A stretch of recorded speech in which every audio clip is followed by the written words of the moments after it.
Olá, tudo bom? Muito prazer, eu sou o professor Alexandre Lerche Franco. Vamos começar aqui a videoaula O Lado Certo do Mercado. Espero que vocês apreciem, gostem. O que eu vou passar é uma maneira diferente de enxergar o mercado, uma maneira muitas vezes desconhecida por muitos investidores. Vamos lá, vamos direto para a aula. Vou compartilhar aqui os slides com vocês. Vamos lá. Então, começando nosso raciocínio, na sua opinião, o que você acha que move o mercado de capitais? Por que as ações sobem e descem? O que vocês acham? Será que a movimentação das ações é influenciada pelo que ocorre nas empresas? Será que o movimento é influenciado pelo que ocorre com a política, com a economia, com o mercado brasileiro, com o mercado internacional, com as ações de mercados emergentes, com a política entre países, as eleições americanas? O que vocês acham? Com a taxa de juros básica do nosso mercado, quando ela sobe, quando ela cai. Então, resumidamente, o que move o mercado de capitais começa com T e termina com O. Tudo. Né? Tudo o que acontece movimenta o mercado de ações. Simplesmente tudo. Cai um avião, inicia uma guerra, né? Não precisa nem ser no teu país, pode ser uma guerra entre dois países diferentes, que não seja o Brasil, mas vai afetar o Brasil. Então, como tudo influencia o mercado de ações e nós não temos capacidade de saber tudo, este é o maior risco. O maior risco do mercado de ações é estar exposto a tudo, né? Então, nós podemos resumir aqui em 3 volatilidades que movimentam, né, em 3 grupos de volatilidade que respondem pelo sobe e desce das ações. A primeira volatilidade, a gente pode chamar ela de volatilidade intrínseca, que diz respeito ao risco e ao setor da ação, né, no qual a empresa, o setor da empresa no qual a ação faz parte. Tá? Então, assim, se é um setor muito arriscado, se é um setor que está passando por oscilações de retração e ascensão, provavelmente a volatilidade destas ações vai ser muito maior do que outros setores. Tá? Então, a volatilidade intrínseca, ela também diz respeito ao risco de crédito, o risco de falência, o risco financeiro, tá? o risco operacional, o risco do negócio em si. Então, tudo que diz respeito à empresa e ao setor no qual ela pertence, né, está dentro desta volatilidade intrínseca. Nós temos uma segunda volatilidade não tão forte quanto a intrínseca, que é a volatilidade extrínseca. Esta volatilidade extrínseca diz respeito à economia do país, né, à taxa de juros e à influência do mercado externo, né, frente à nossa moeda, frente à nossa economia e as decisões políticas aqui do nosso país. Então, a volatilidade extrínseca, né, ela diz respeito a coisas externas à empresa, mas que também influenciam. Aí nós temos uma terceira volatilidade, tá, que é chamada de volatilidade errática. Eu chamo, né, de volatilidade errática. O que é essa volatilidade? Ela é uma volatilidade que não tem fundamento. Ela é baseada em boatos, em notícias e pode ser também influenciada por manipulações, né, e por especulações com interesses escusos. Muitas vezes são movimentações de preço que não têm fundamento ou que são feitas antes do fato realmente ser consumado e depois, uma vez o fato sendo gerado, esse movimento é desmontado ou reverte em parte. Tá? Então, resumindo, o que move o mercado é tudo e nós podemos separar isto em 3 volatilidades. A volatilidade intrínseca, que diz respeito à empresa e ao setor no qual ela está inserida. Volatilidade extrínseca, que diz respeito ao país, à economia do país e às movimentações de outros países, de outras economias. E uma volatilidade errática, que não tem fundamento, né? E por causa dela é que nós perdemos dinheiro na bolsa, né? Porque justamente nós estamos expostos a uma oscilação que não tem fundamento, então nós não temos como nos proteger. Como ela não tem fundamento, não existe maneira de modelar, né? Não existe nenhuma técnica que seja possível prever os seus movimentos. Então, por isso que muitas pessoas perdem dinheiro na bolsa, porque ficam expostas a esta volatilidade errática, certo? Agora vamos falar um pouco sobre as escolas de investimento. Nós temos a análise técnica, que é baseada em gráficos, e nós temos a análise fundamentalista, que é baseada em informações contábeis e financeiras. A análise técnica, a principal premissa da análise técnica é que os preços seguem padrões previsíveis. Não considera os fundamentos das empresas, perspectivas dos setores e condições macroeconômicas. Todas as informações necessárias estão nos gráficos. Na análise fundamentalista, as premissas são de que o valor de uma empresa está relacionado com suas características financeiras. Risco, perspectiva de crescimento do fluxo de caixa, etc. A diferença entre o preço de mercado de uma ação e o seu valor intrínseco indica se a ação está sub- ou sobrevalorizada. Bom, esta é a visão errada que a maioria usa e acaba perdendo dinheiro. Por quê? Em primeiro lugar, tudo bem, a análise técnica é baseada em gráficos, mas a premissa de que os preços seguem padrões previsíveis é completamente absurda. Se fossem previsíveis, todos os grafistas estariam ricos, né? Não existiria mais mercado, porque seria muito fácil ganhar dinheiro na bolsa, basta olhar o gráfico. E o fato de que todas as informações estão nos gráficos também não confere, né? Isso não funciona. A análise fundamentalista também está equivocada, tá? Quando ela diz que o preço de uma ação está diferente do seu valor intrínseco, né? Significa dizer que o mercado está errado, que o mercado está precificando de forma errada. Isso é um pouco arrogante, né?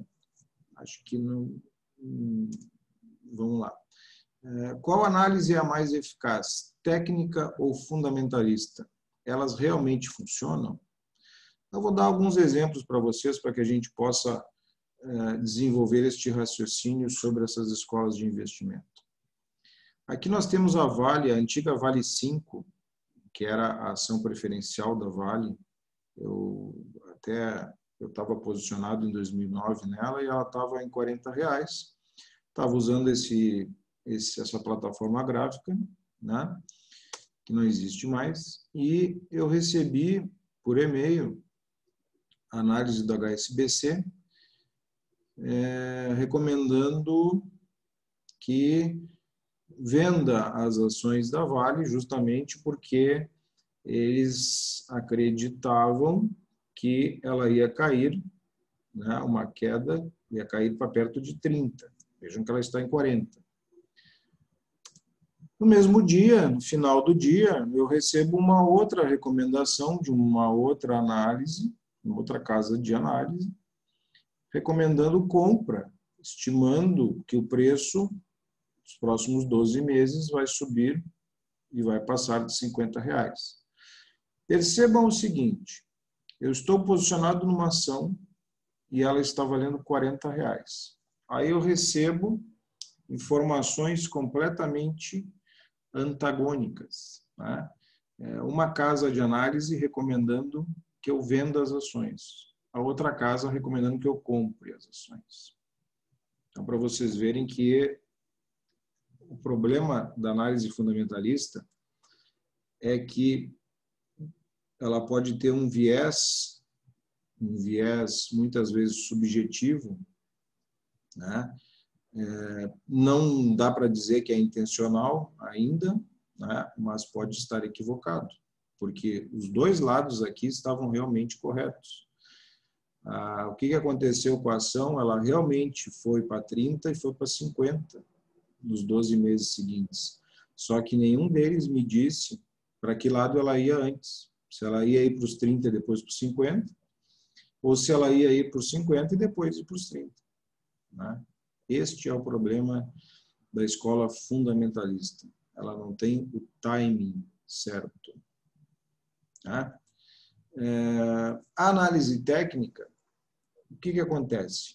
Na análise técnica, a gente analisa as movimentações de preço, tá? Para ver se o movimento da ação está no processo de valorização ou desvalorização. Na verdade, a gente busca identificar a tendência principal do ativo, tá? E não prever movimentos futuros de preço, que é o que muitos grafistas fazem e muitos youtubers vendem, né, como verdade isso.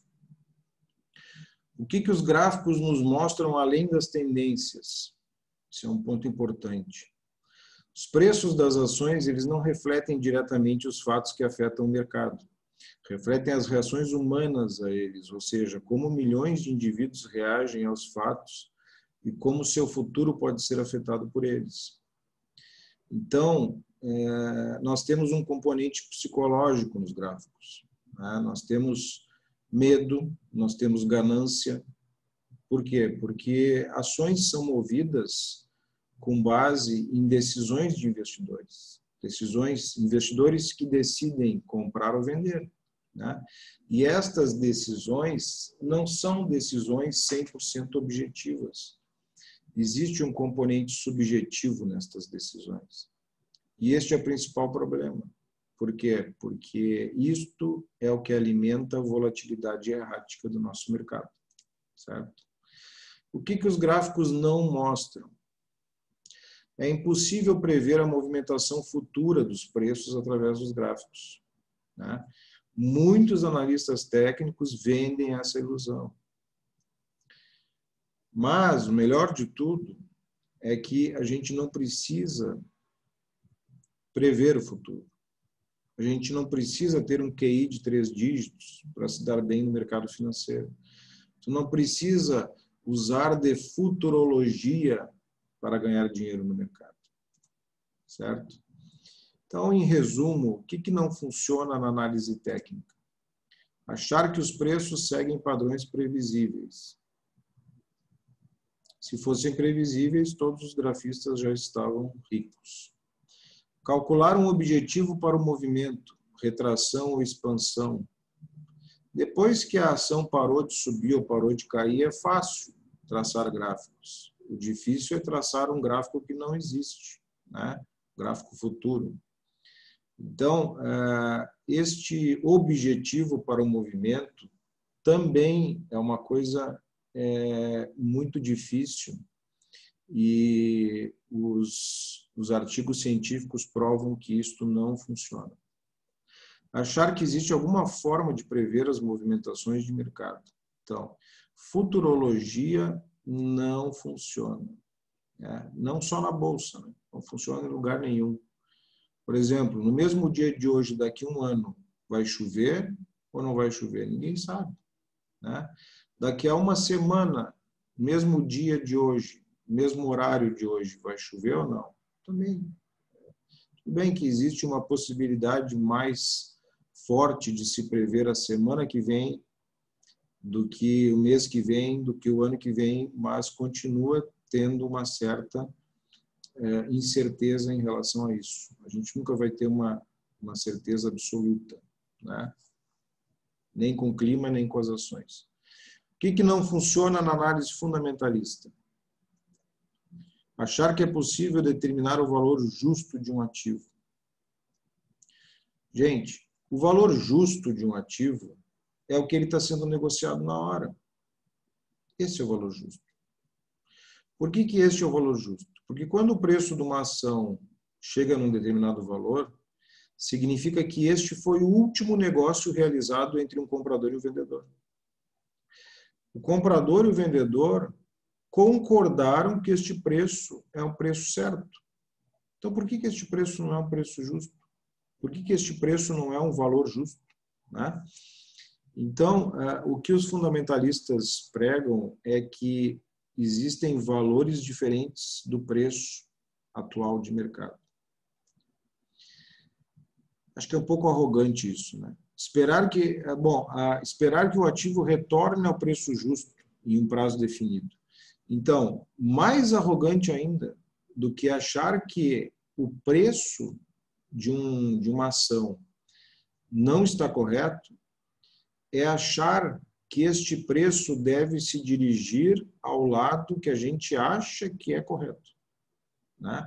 Ou seja, a pessoa acha que com meia dúzia de cálculos, numa planilha de Excel, ela vai conseguir achar o valor justo de uma ação, e se este valor justo for maior ou menor do que o preço que está sendo negociado atualmente, a ação ela tem obrigação de ir até o preço justo calculado, né?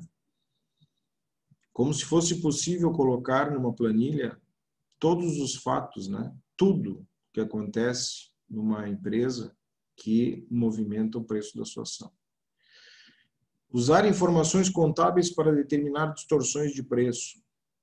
Então, existem muitos analistas que ficam aguardando ansiosamente a publicação de resultados trimestrais com o objetivo de achar alguma movimentação atípica, alguma informação positiva ou negativa em relação ao trimestre anterior ou em relação ao trimestre do ano anterior, né, que é o mais correto de se fazer na análise fundamentalista.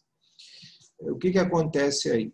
Bom, veja bem, uma ação ela pode ter um desempenho melhor em um trimestre em relação ao mesmo trimestre do ano anterior e assim mesmo os preços caírem. Por que isso, professor? Bom, porque, na verdade, o preço ele se baseia na expectativa de mercado, ou seja, no consenso de mercado. Então, se o consenso de mercado for uma coisa e o relatório trimestral for outra, a ação pode ir para um lado completamente diferente do que os números mostram, né? Eu vou dar um exemplo.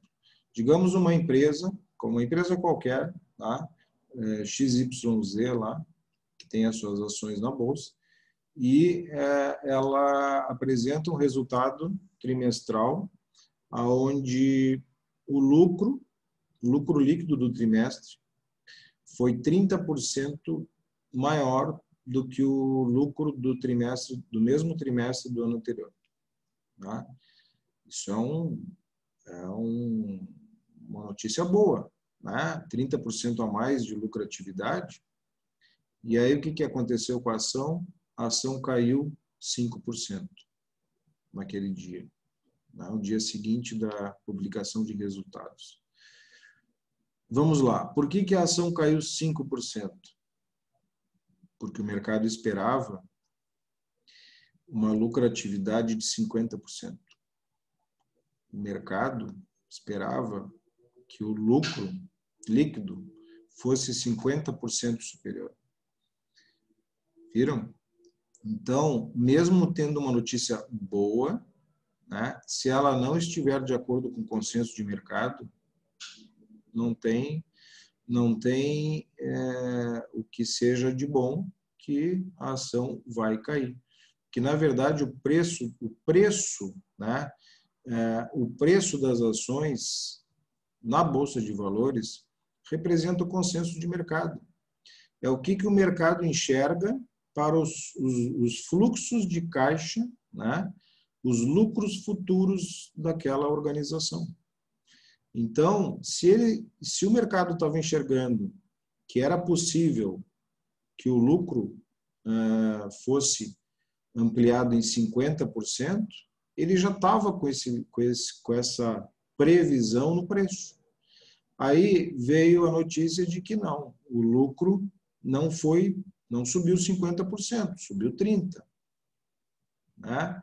E aí foi retirada essa parcela, tendo em vista a perda, né, a não realização da expectativa de 20% de aumento da lucratividade.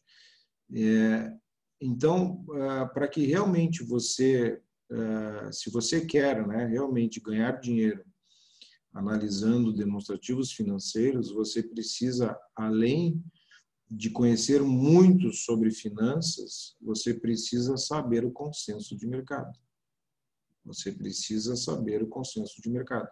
Sem o conhecimento da expectativa do mercado, você não tem chance nenhuma de se dar bem investindo, utilizando a análise fundamentalista dessa forma. Tá? Então, eu digo para vocês o seguinte, pare de queimar dinheiro tentando prever movimentações de preço via gráficos e pare de queimar dinheiro tentando ganhar dinheiro analisando as movimentações econômico-financeiras dos relatórios trimestrais, certo? Aí vocês vão me perguntar, tá, professor, o que eu faço então? Eu já vou mostrar na segunda parte deste nosso vídeo.